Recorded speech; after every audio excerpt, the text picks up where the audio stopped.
Okay. Hi everybody. It's about 12 o'clock now. I just want to give it another minute or two to give everybody a chance to log on who wants to get logged on before we start. So we will resume at about 12:01.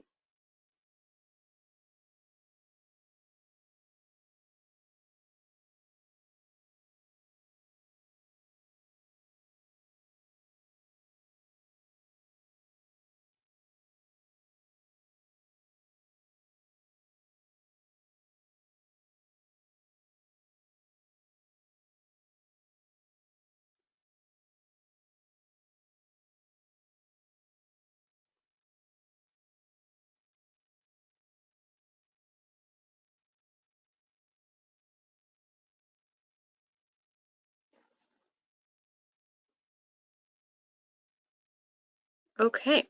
I think we are ready to kick things off. So thank you for everybody who's on here on the call listening in. I'm glad to have you. So my name is Devin Delibro, and I'll be the one presenting the Electric Vehicles 101 for you today. Just a couple housekeeping things before we get started.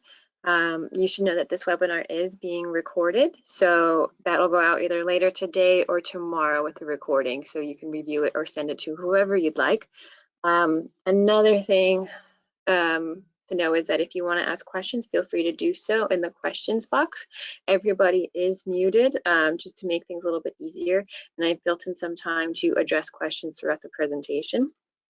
If I don't get to your question today, don't feel bad because you will get an email from me later this week with this presentation, and you can feel free to reply by email to have your question answered. I just might not have been able to get to it today.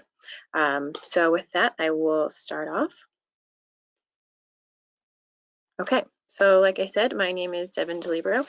I'm a program coordinator with the Green Energy Consumers Alliance. Green Energy Consumers Alliance is a nonprofit based in both Rhode Island and Massachusetts. Our mission is to harness the power of energy consumers to speed the transition to a low carbon future. And we do this in a few different ways. One big way we do this is through our policy and advocacy work, both in Rhode Island and Massachusetts. And so we do a lot of stuff like that.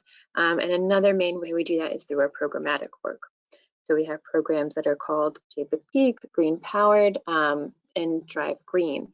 I'm here today to talk to you primarily about Drive Green and the work that I do on that program. But if you're interested in any of the other programs, feel free to check out greenenergyconsumers.org and you can look into that there. I will touch upon a couple of the programs and how they intersect with the Drive Green program. So if you do have questions, we can talk about that later offline. So feel free. All right, so Drive Green is a program that we started in 2016, in November of 2016, and it started as a twofold purpose.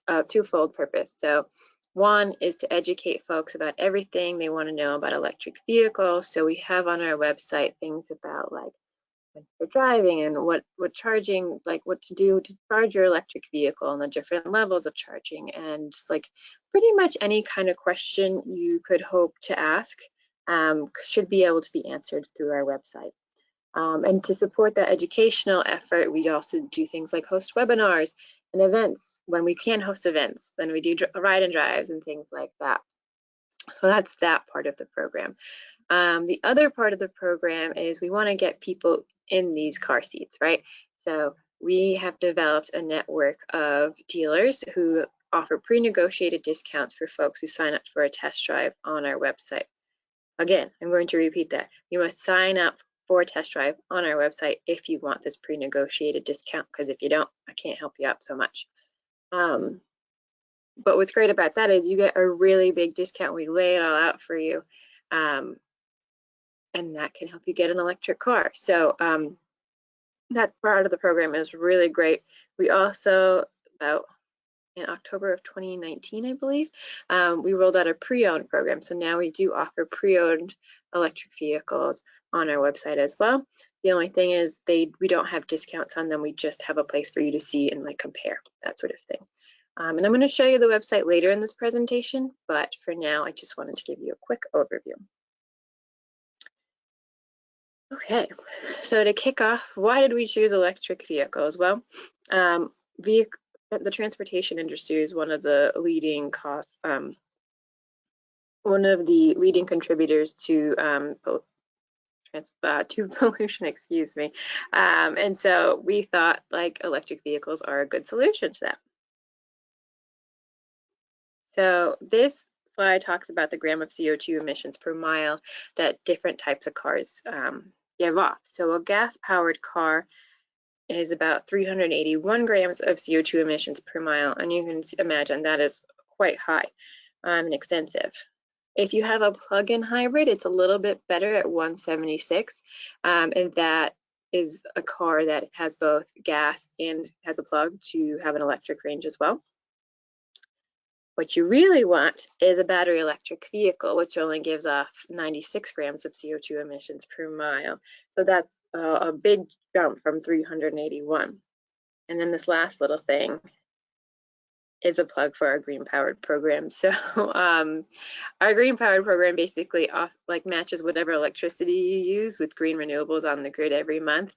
So technically, if you're part of that program and you have a battery electric vehicle, you're not really producing any emissions, which is really great.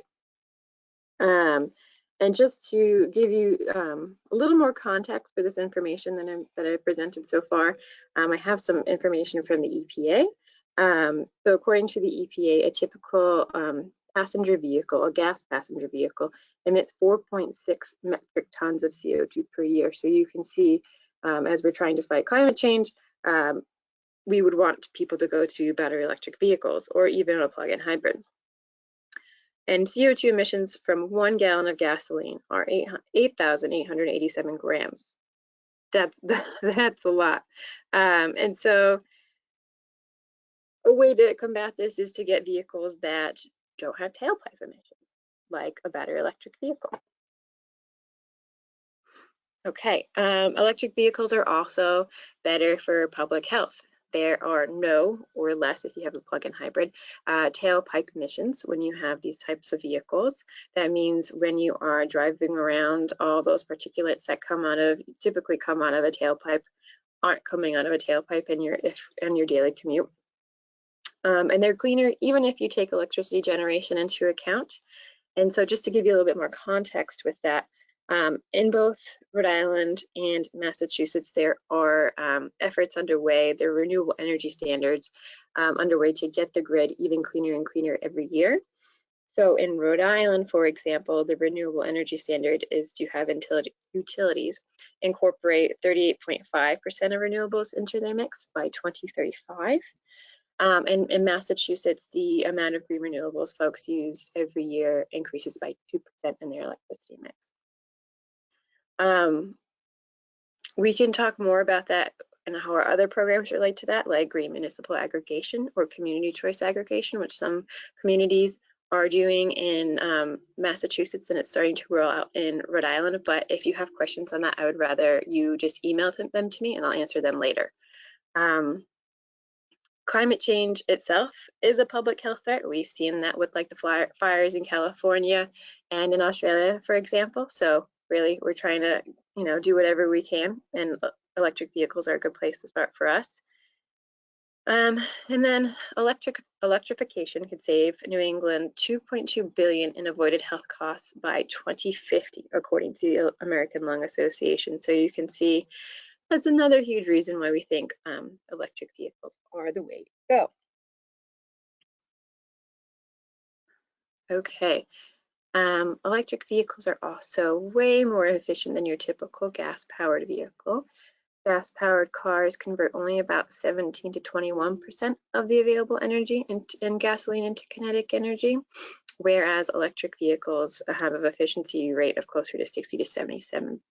So not only are they more efficient, but you get more bang for your buck, so to speak, because you're not wasting so much energy and paying for something that you're not actually going to be able to use. And excuse me, my dog is right next to me, so you might hear some sleeping dog noises, so I hope you don't mind.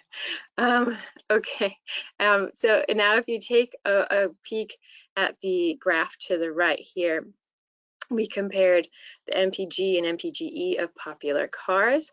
MPGE is just like miles per gallon electric, so it's basically the equivalent. So one car that's very popular is the Toyota RAV4. So that only gets about 25 miles per gallon. That's not really all that efficient. But as you move over to cars like the Toyota Prius Prime, you'll see that the combined MPGE is 133.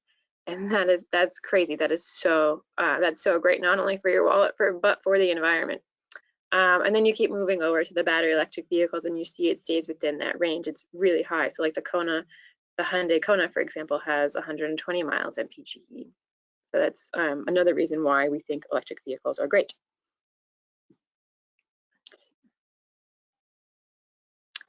Okay, and another thing is that there are lower fuel costs associated with electric vehicles.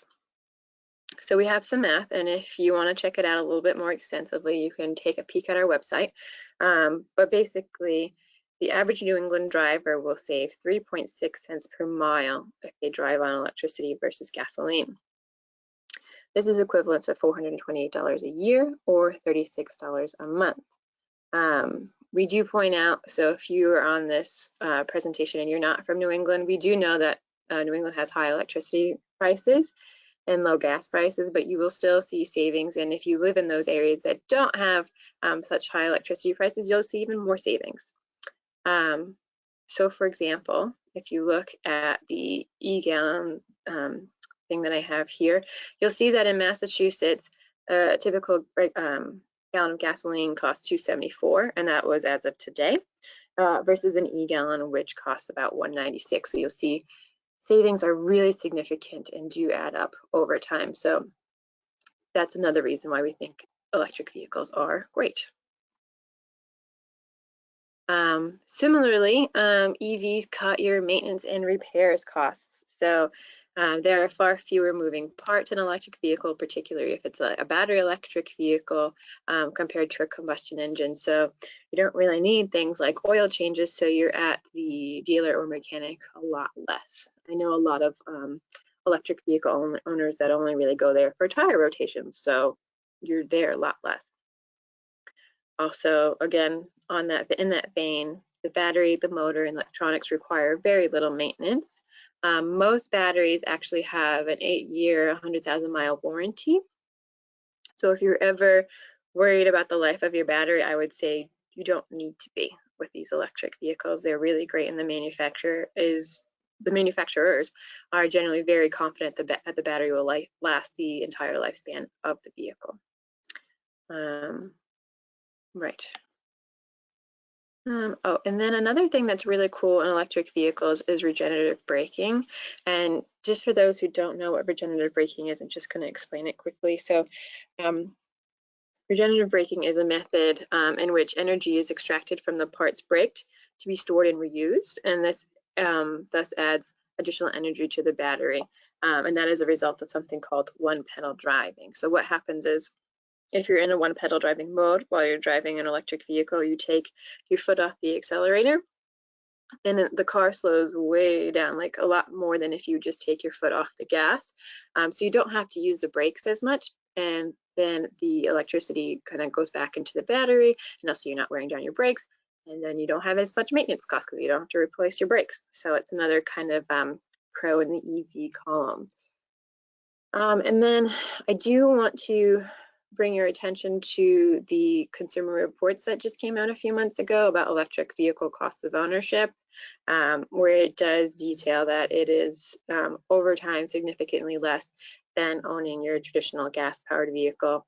I would urge you, if you're really interested, to take a peek at it. It is a long report, so I'm not going to go into it now, but just wanted to make you all aware of it, that it is a resource and you can check it out if you so choose. Okay, so now we have a little chart for you, and I'm just gonna go over a little bit of it.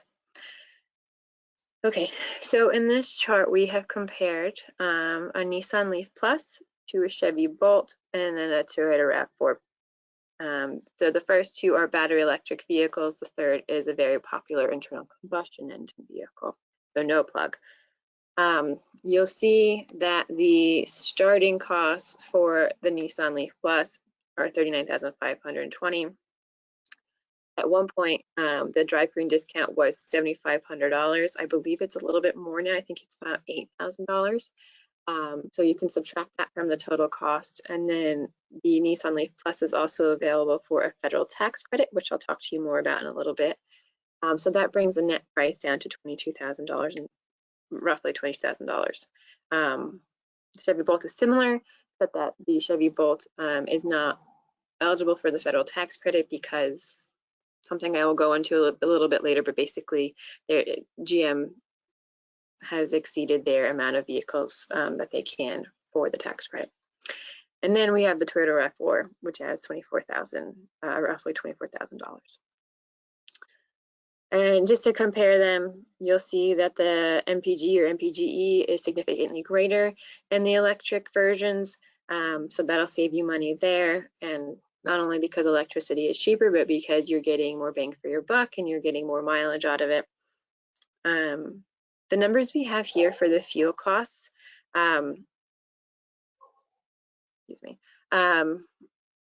are rough and based on, again, electricity rates in Rhode Island and Massachusetts, generally speaking. And so you'll see that you do save here for fuel costs if you go 15,000 miles a year. The maintenance costs, these are really conservative. We actually think that maintenance costs are a lot less, and we've heard from EV owners that generally maintenance costs are a lot less than what you see here, but we wanted to give as fair of a comparison as we could, but you do still see that there are savings between an electric vehicle and a traditional internal combustion engine vehicle. So if you look at all of these columns after the cost of ownership for 5 years, it does work out that the Nissan Leaf and the Chevy Bolt are both less expensive than the Toyota RAV4 Prime. I'm sorry, the Toyota RAV4. There is a RAV4 Prime, and I'm just really excited about it. So that's why I just said that. But again, you can also look at this later on when I send the recording, and also check out Consumer Reports to back up this information, and don't just take my word for it.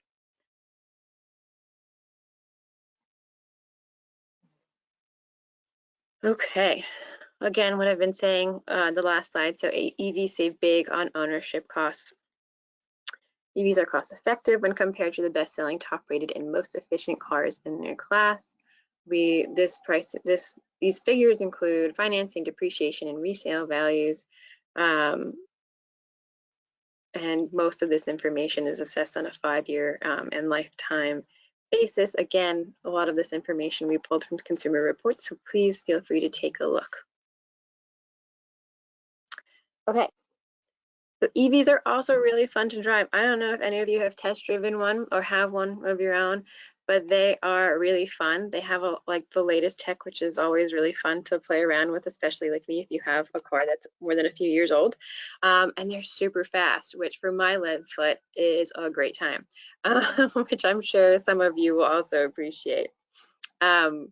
But right now I'm going to take a little break for questions. So if you do have questions, now is the time to put them in the question box if you haven't already.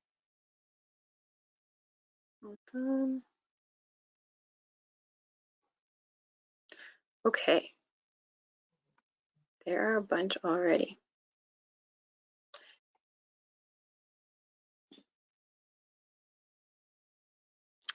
Okay, so one person asks, if you buy through the website, is a trade-in required to get the discount? One dealer told me that this was the case with the Bolt. Typically, it should not be, and if the dealer did tell you that and you went through our website, please send me an email separately because it should not be the case. The pricing that you see on the Drive Green website is the best we can do to make it applicable to everybody. So for example, there's pricing on the Chevy Bolts right now that doesn't include a $3,000 Costco discount for Costco members because not everybody's a Costco member, but it is in our additional information boxes. So if there's ever anything like that, there should not be. We do our best to try and catch it, but please do let me know. That should not be the case.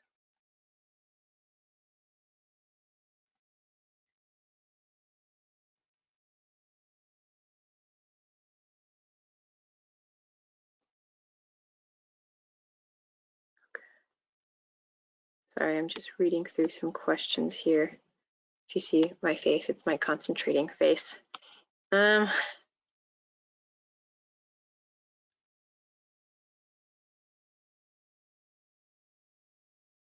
Someone asks about the concern for a person of low income for electric vehicles is the maintenance cost, which we just discussed is very little.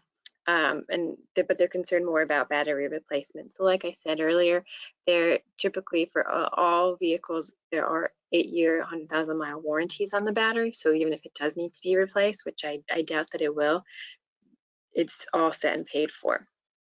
And as far as like the upfront costs, you can see from that diagram that we just went over that typically EVs might have greater upfront costs, but there are things to consider like a federal tax credit and the discount from Drive Green, and also depending on which state you live, if there's a state rebate, which I will talk about a little bit later.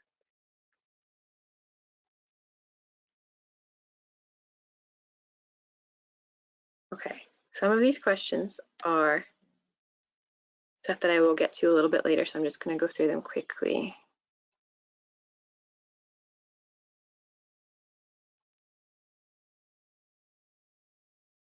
Someone asks, when do you see a time when EVs will pay a type of gas tax? I don't imagine that EVs will pay a gas tax just quite yet. I think when there are a significant percentage of EVs on the road, then you might see like a mileage tax, but I don't have any kind of indication of when exactly that'll be. I think we're a little too far out for that right now.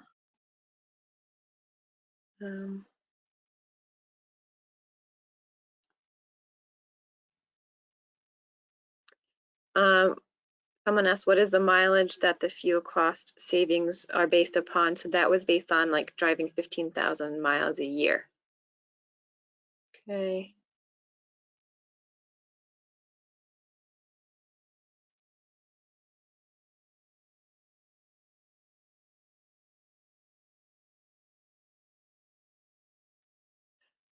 Okay, someone asked, is there a good online resource to find the charging speeds for EVs? I think every car is different, so you're going to have to just know the ins and outs of your car.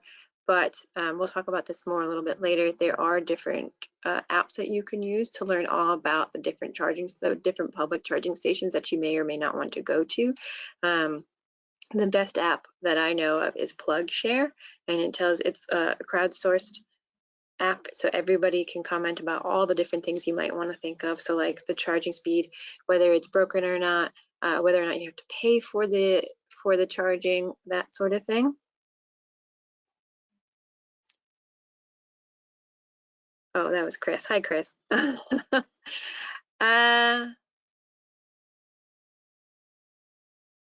So do I have any idea of what Biden is planning for EV subsidies? So Biden did put out a plan recently about EV subsidies, and some of it looked really promising to me because it's not just a federal tax incentive, but it's also just like a straight up rebate on the car, and especially for used vehicles, which is something I'm really looking forward to. But again, it's too early to actually know what's going to happen and what's not going to happen.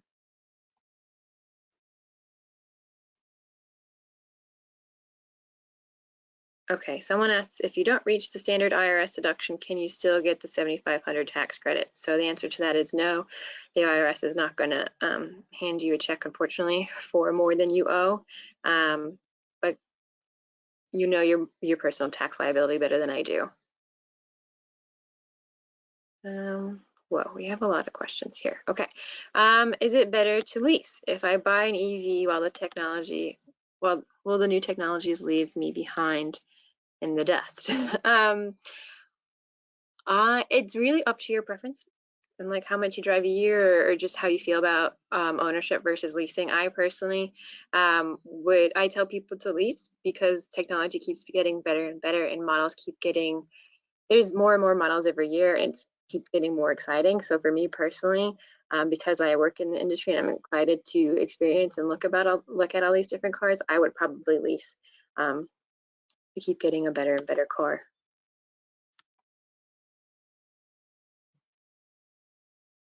Someone's asking more about the federal tax credit. That's something that you are prompted on when you do your taxes. So I know for me, I do TurboTax and they asked me. So if you have an accountant, your accountant should also ask you.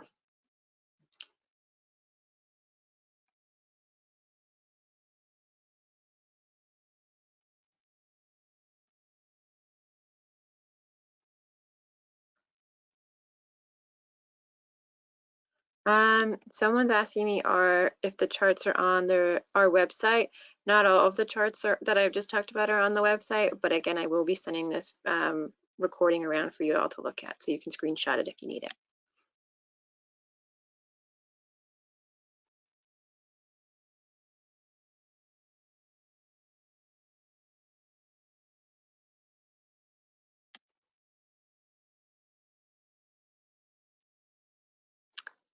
Okay, another question about charging. We're going to talk about that later.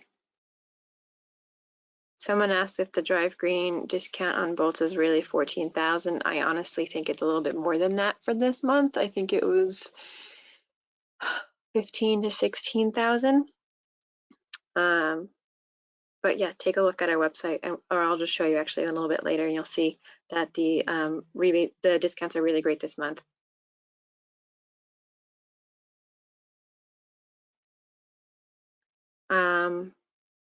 Okay.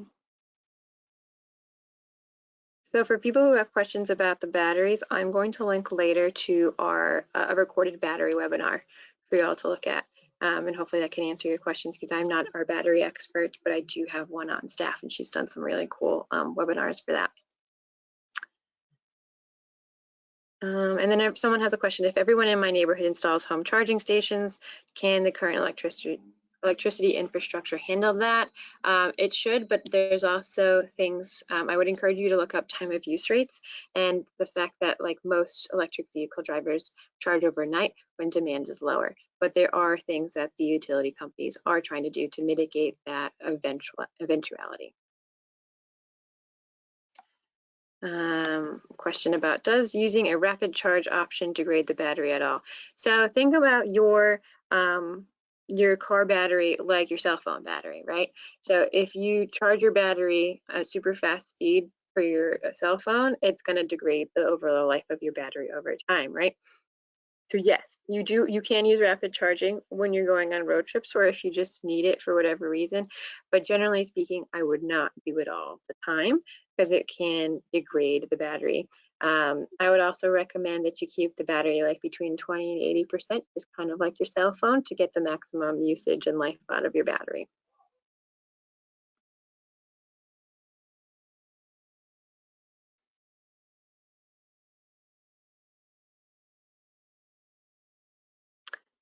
Someone wants to compare the cost of ownership of the Chrysler Pacifica, the plug-in version and the non-plug-in version. I would advise you to check out the consumer reports. I don't have any specific information on the Chrysler Pacifica because we didn't do a deep dive into that. But you can also just check out our website and drive it, or take a test drive in one, see if you like it, see if you don't, and start there. Okay. The rest of these questions are about charging, and so I'm going to keep going because I have some charging slides. Okay, 1 second. Okay, so we're moving on to the things you should know portion of the presentation. Okay, so range anxiety is a huge thing for people who are considering electric vehicles or for new electric vehicle owners. But we like to tell people that it is really a thing of the past. And why do I say that? So I say that because, again, newer and newer models are coming out every year that have more and more range. So it's really not as big of a factor as it is when, say, like the original Nissan Leaf only had about, like, I think it was 50 to 80 miles.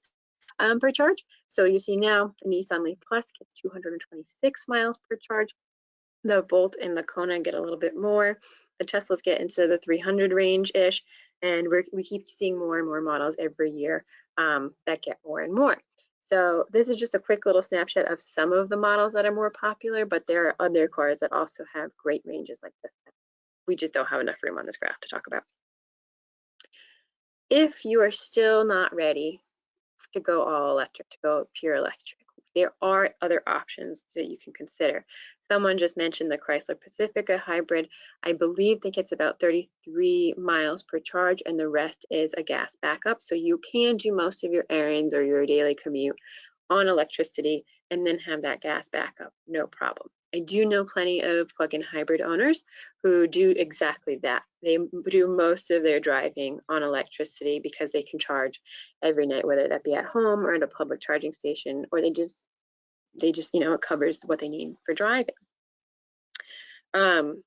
There also is we also have like a built up infrastructure. So more charging stations are coming online all the time. In Rhode Island and Massachusetts, a lot of that work is being done by the utility companies. So stay tuned for more coming online. Again, if you want to check for availability in your area, I would suggest using apps like ChargePoint or PlugShare. You don't have to download the app if you don't want to just quite yet. You can honestly just go on their website to plug in your zip code and see. But that is what I would say. And I do know plenty of people who go on, oh, what is happening? Hold on one second. I don't know what happened.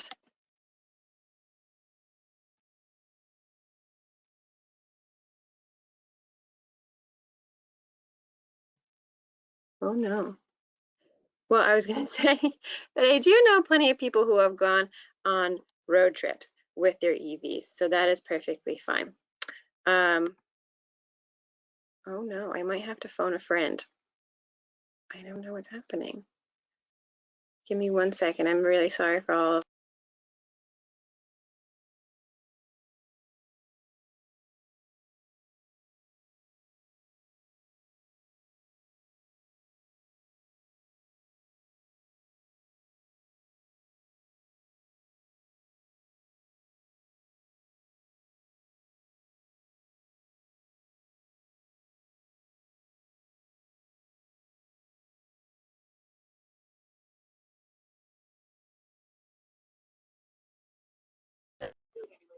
Okay, thanks.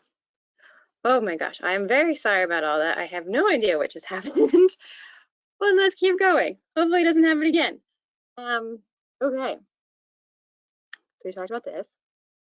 Okay, now we're on charging, which everybody really wants to talk about.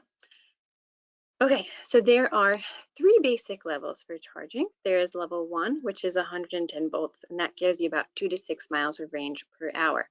So what's great about that is you can plug your car into any typical outlet that you see. So any outside outlet you can plug your car into. Then there is the level 2, which is a 220 volts. That'll give you 11 to 25 miles of range per hour. That is something that you would typically find at public charging stations, but you can get installed at your home if you so choose. I would recommend that you take a peek at the website if you want to install a level 2 charging station. We do have like a guide to do that on the charging page of our website. But what I will say is installing that costs typically around $1,000 for the unit and having the electrician to come to install that. The 220 volt outlet is like the same as like a washer and dryer outlet that you have.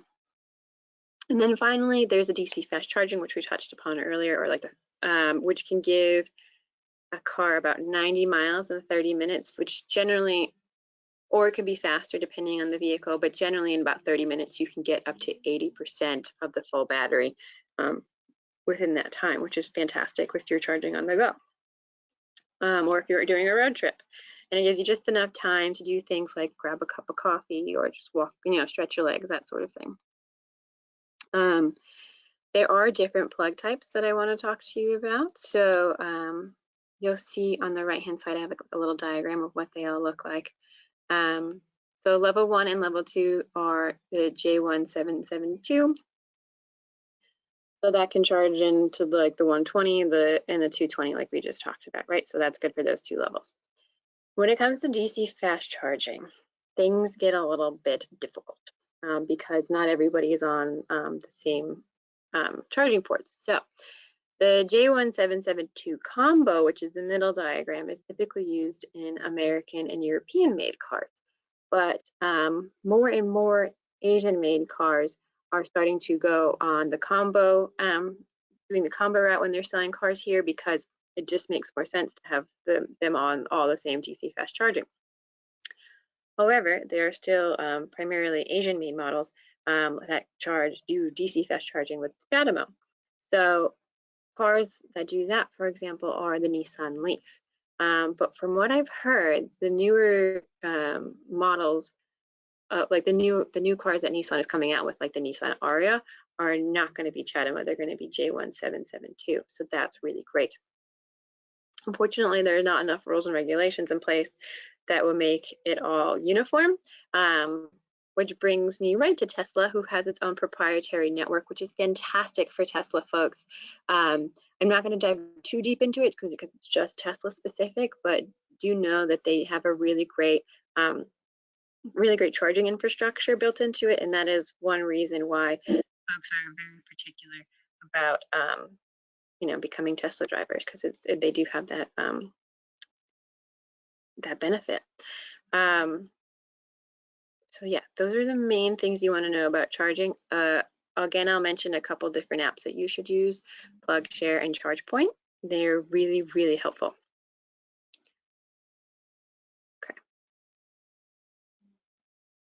Okay, and see, here's the electric vehicle charging guide that I talked about for charging at home. So you can either plug it into a wall socket and do level 1 charging, which I know plenty of EV drivers that do that, and that's fine for them. But if you need more juice sooner rather than later, you can certainly install one of these level 2 charging stations. And you can look at the website later, and I will also send this again to you so you will be able to see it. Okay, so I've been talking a lot about PlugShare and ChargePoint. So what does that actually look like? So these are maps that I screenshotted from PlugShare. So you'll see in Western Massachusetts, there are enough charging stations, but in Eastern Massachusetts, there are a lot more. When you're within these apps, you can click on any of the little icons and it'll tell you all you need to know about that particular charging station. Again, like if it's level 1, level 2, even if it's DC fast charging, how much it costs to use it, or if it's free, or if there's actually something that's wrong with the charging station, which sometimes happens. And even they'll talk about like amenities nearby for like things for you to do. And then we have a map of southeastern Mass and the Cape to see. Not too bad, not too shabby. Rhode Island, we have our work cut out for us in the western part of the state, in the southern part of the state, but in the Providence metro area, we're not doing too bad, and we're getting more and more online all the time. Okay, here's a big one, and if you have questions on that, I will take time and I think in the next slide or two to answer them. So there are purchase and lease incentives available for electric vehicles, which makes them a lot easier to afford. So the federal tax credit is up to $7,500, but this depends upon, one, your personal tax liability, which I'm not going to go into because you're going to be the expert on that, and two, on the size and the battery size of the car. So what I mean by that is a Toyota Prius Prime gets about 26 miles per charge, and that's a plug-in hybrid. That vehicle is only eligible for about $4,500 in a federal tax credit, whereas the the Hyundai Kona gets upwards of $250, I believe, a charge, and that's just a pure battery electric vehicle. That's eligible for the full $7,500. Another thing you need to know about this is that this is only available, and this might change in the future with different legislation that's going on. This is only available for OEMs to have up to 200,000 units sold. So that means, like, for example, Chevy and Tesla have already sold 200,000 cars apiece, electric cars apiece. So then what happened was the federal tax credit started to phase out for them, and it's completely phased out. So right now, all the other manufacturers have this federal tax credit available to them or to you as the purchaser, which is great. but not GM or Tesla.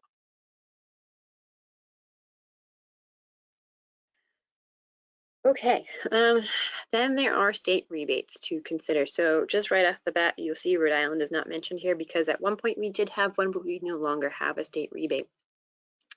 In Massachusetts, there is the state More EV rebate, which gives you $2,500 off a battery electric vehicle like the the Chevy Bolt, and $1,500 a rebate off of plug-in hybrids like again the Toyota Prius Prime.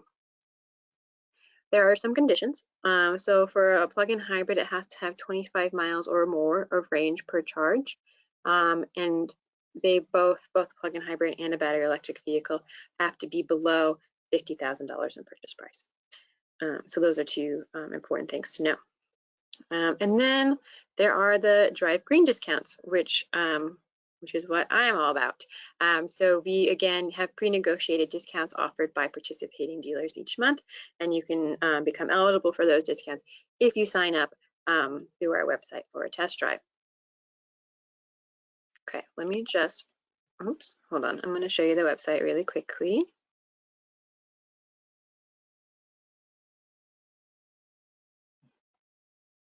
Okay, so this is our website.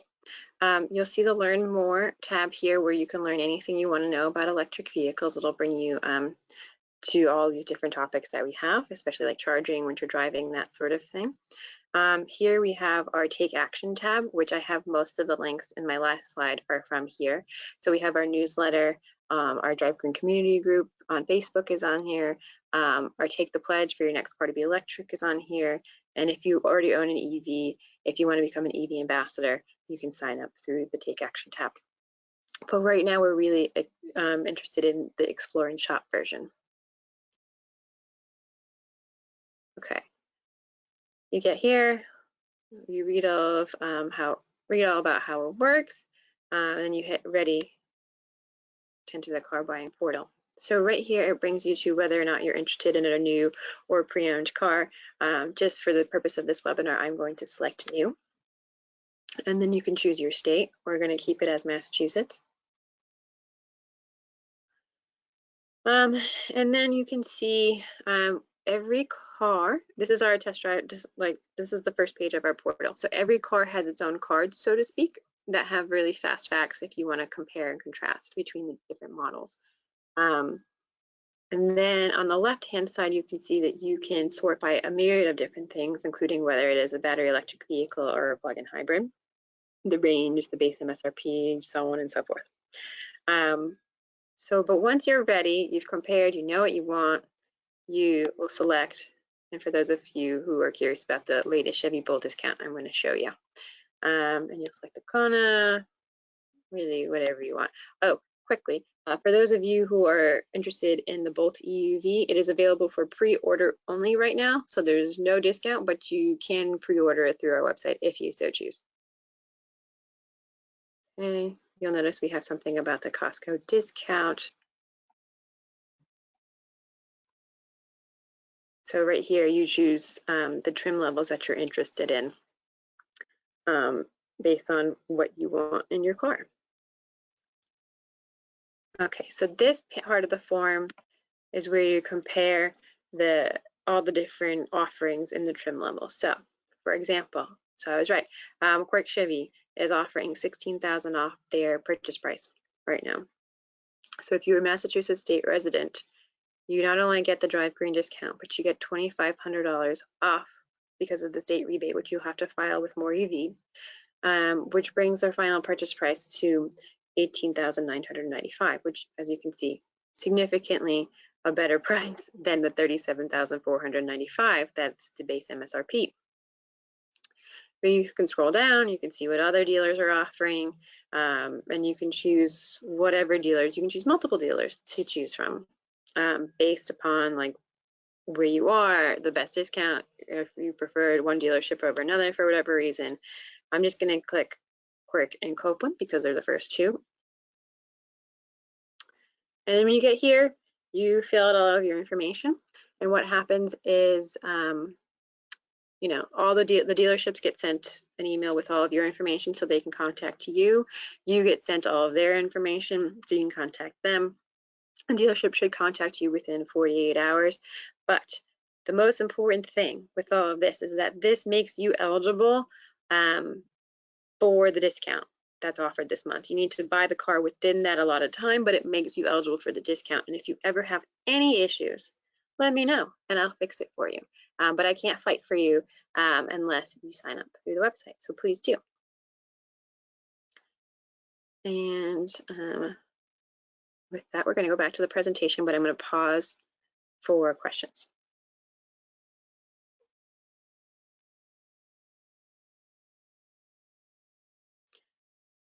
Oh man, okay. Give me 1 second, folks.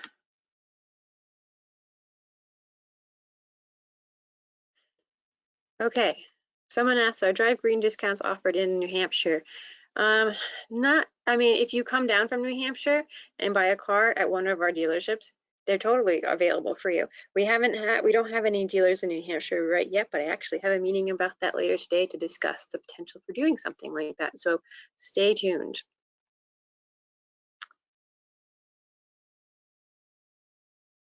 Okay, so someone asked, what if you're in the exploratory stage and for the future?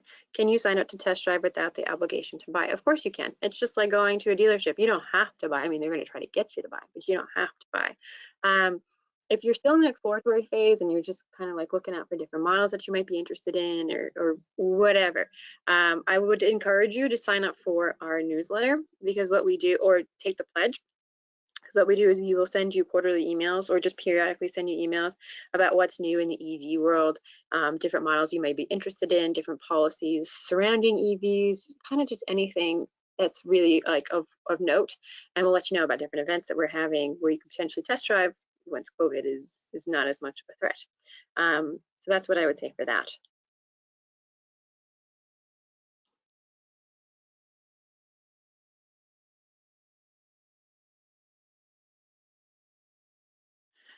Someone asked if EVs show, like within the car, show the closest charging stations. I think some might. I don't know how many of them do. I know, I think that the Chevy was trying to do some of that, but I heard it's not a super great function.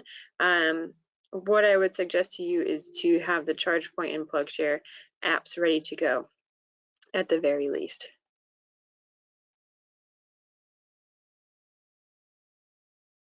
Someone wants to know, it says, I'm curious if you have any insight on the impacts of cold weather on longer EV battery charging times and shorter range durations. Okay, so that is really important for folks to know. Generally speaking, in the summer, you'll have longer driving ranges, and in the winter, you will have less. That is typical of regular internal combustion engine cars as well, but it's particularly true for electric vehicles. What I would suggest is you go to our winter driving page. We do have tips and tricks of how to mitigate some of those impacts, but just you do need to know and be very aware of the fact that that is something that will happen. It will decrease your range. It depends on which car you have and how much it'll increase your range. You decrease your range rather. Sorry.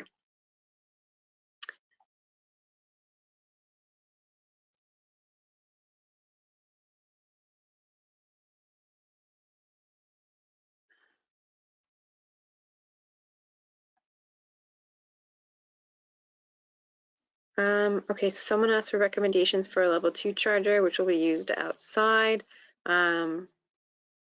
There are a number of Canadian companies that level 2 charging stations at home, and I feel like if they can have them in Canada, you can have them anywhere. But I would say to really look at the at-home charging guide that we have, and the charging page that we have, because it recommends, we could have specific models on there for you to look at.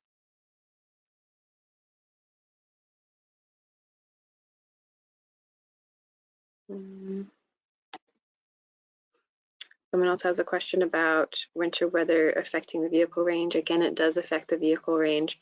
I can't tell you specific car to car how much it changes and what temperatures, but it does affect the range of the vehicle.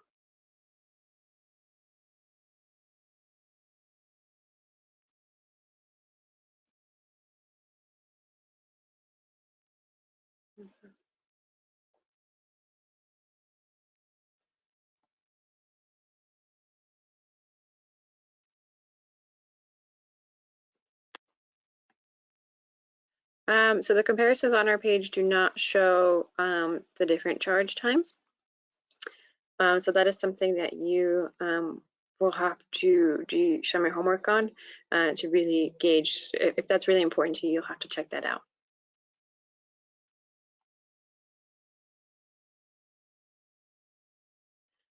Someone asks about four-wheel drive. There are more and more SUV options that are coming out with four-wheel or all-wheel drive all the time. This year is a particularly exciting year with all of that going on. What I would say to you is kind of keep your eyes peeled for what's going on. I don't know what your budget is and if you want to buy a new car, but there are some great options. I know, for example, the VW ID4, I believe is coming out with, I can't remember if it's all-wheel or four-wheel drive. But again, keep your eyes open, and there are a lot of SUVs coming down the pipeline that will have those options.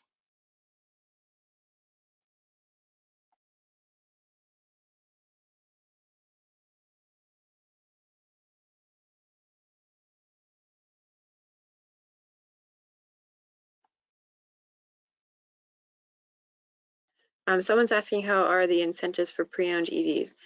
Unfortunately, this is something that I don't love, but there aren't really very many incentives in Rhode Island and Massachusetts for pre-owned EVs. In fact, there aren't any in Rhode Island, and I don't believe there are any in Massachusetts just yet.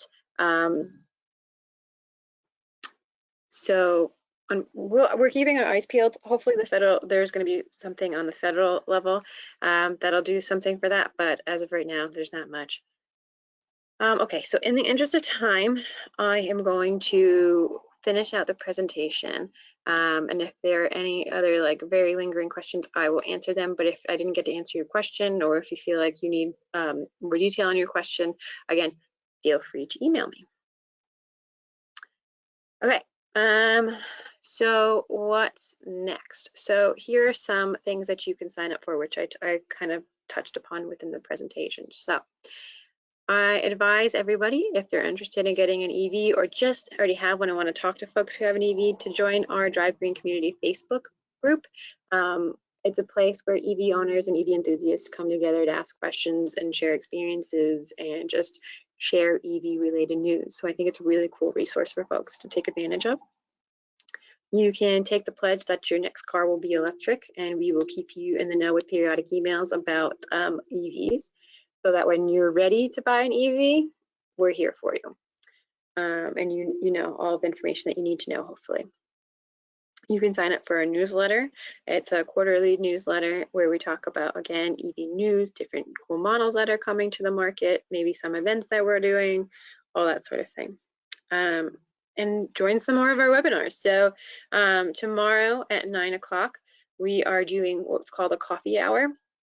So we have plug-in hybrid owners coming and acting as panelists. We're going to have breakout sessions where they're going to talk about their experience, and people are more than welcome to ask questions directly to EV owners, so they don't just have to see my face and talk to me.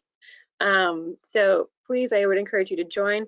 If you look at that link, we also have another coffee hour next week for Tesla owners, and then we have another webinar the following week, which is actually like a happy hour, so it'll be at 4 o'clock. Okay, I have time for maybe one or two more questions with that, because I think we're done.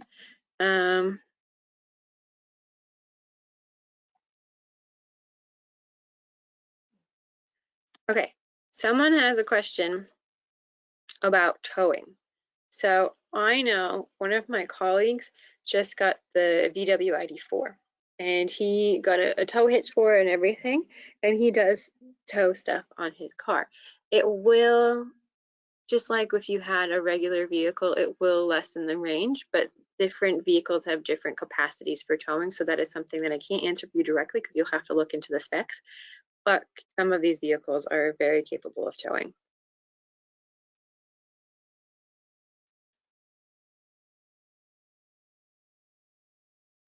Okay.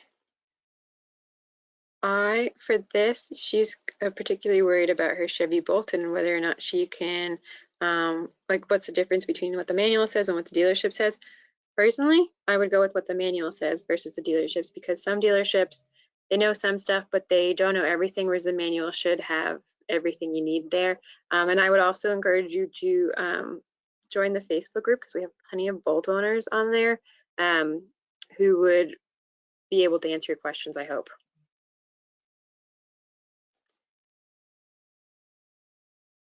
Someone is asking about the GM Cruise, and that's not a model that is out that I know of, or at least it's not electric. I do know that the new Chevy Bolts, if you get the Premier level, have almost like a self-driving mode that you can put into, and I've heard that's really cool. Again, the car is so new, so I don't actually know how that is.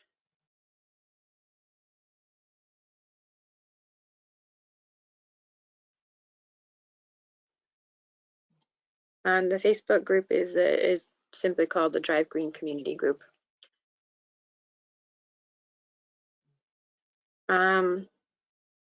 Someone's asking about so there is a federal tax incentive for installing a level 2 charger at your home. I believe it's like $1,000 or 30% of the costs are eligible for that. I don't think it's available for the labor, but it is available for the unit. You'll have to double check me on that.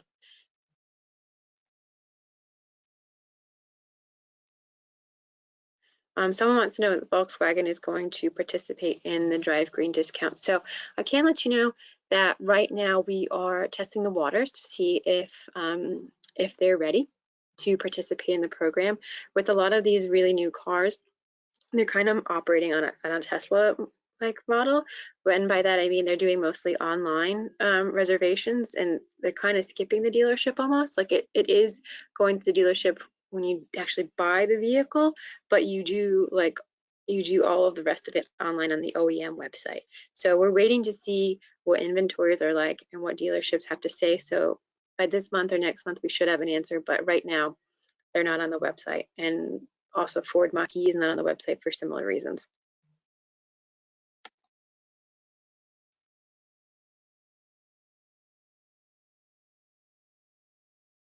Okay.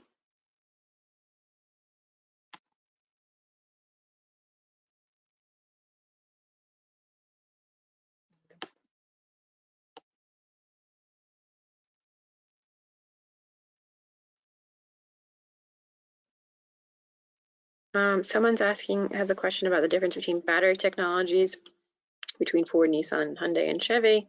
Again, I know that Nissan's batteries are a little bit different in the way they cool their batteries versus Hyundai and Chevy. I would suggest that I'm going to follow up with the battery webinar, and with the follow-up email, I will send the battery webinar that is pre-recorded, and hopefully that can answer your questions, but I am not the battery expert, unfortunately.